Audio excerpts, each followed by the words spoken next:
Hello, I'm Ethan Knowlton. I am in Technology 1010, taught by Professor Merrill, and I'm in the 12 o'clock class.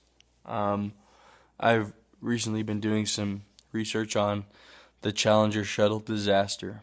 Um, this is a part of American history I didn't know a lot about. It's something I've heard about, but I didn't know a lot of the specifics. So to start into it, I'd like to talk about some important things that we can learn from the Challenger disaster. I read the article that was provided on Canvas. I also watched a 50-minute documentary on YouTube, and there was a few other articles that I read or skimmed about this. And one of the things that one of the articles said that struck me was the need to have a work environment where ideas and thoughts are taken into consideration and respected. The night before the launch, there was a conference call where Roger Bojosley, he and his partner presented the concern that they had that the temperatures were too low for the rocket boosters to work.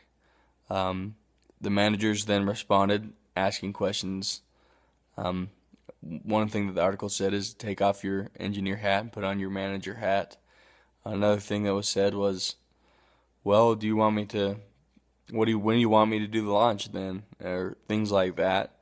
That response was given by the man who actually designed the rocket boosters. He gave a testimony of what happened, and he said one of the managers said something like that, where they were asking, like, kind of lashing back on them, on their concern. And so I think that's one thing that we can learn from this is, like, no matter where you're working, who you're working with, you got to respect people's ideas. You have to take them into consideration.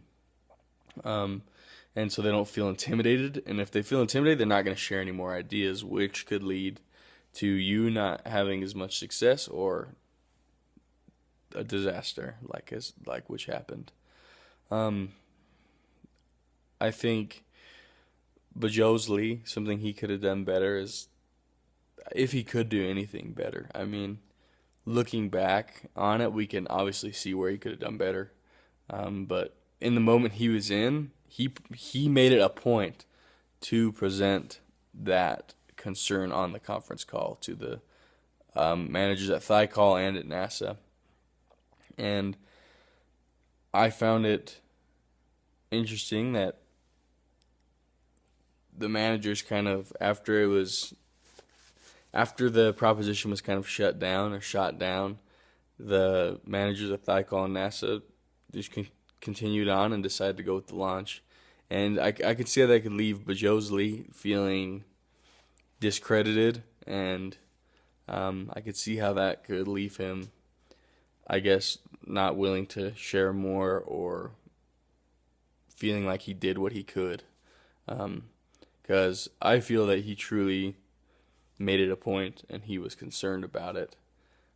But if anything he could have done, looking back, maybe explain that this is a lot more serious. This is going to have repercussions during the launch more than we think.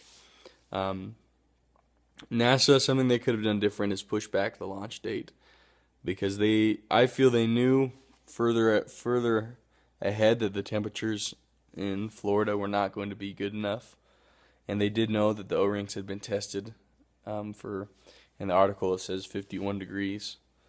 Anything below that, the O-rings wouldn't have worked on the boosters. And so NASA, I feel at this time they were being rushed. They were under a lot of heat, and they weren't about to stop this operation. And I think with technology, it's important to realize that you're working with human beings a lot of the time. A lot of technology affects human beings directly. And there were 7 people on the Challenger thing and I know NASA was aware of them, and I know they were thinking of them, but I feel that it was almost too rushed. The flags went up, the engineers knew something was wrong, and I feel the management was they did what they could based on, well, an article I read said that the one of the managers feels to this day that he did the best decision he could with the data that he had. Um, and there were, after that, they were some things where people gave testimony of what was actually said, and um, I forgot his name, but he was the man that designed the boosters, and he wrote a book.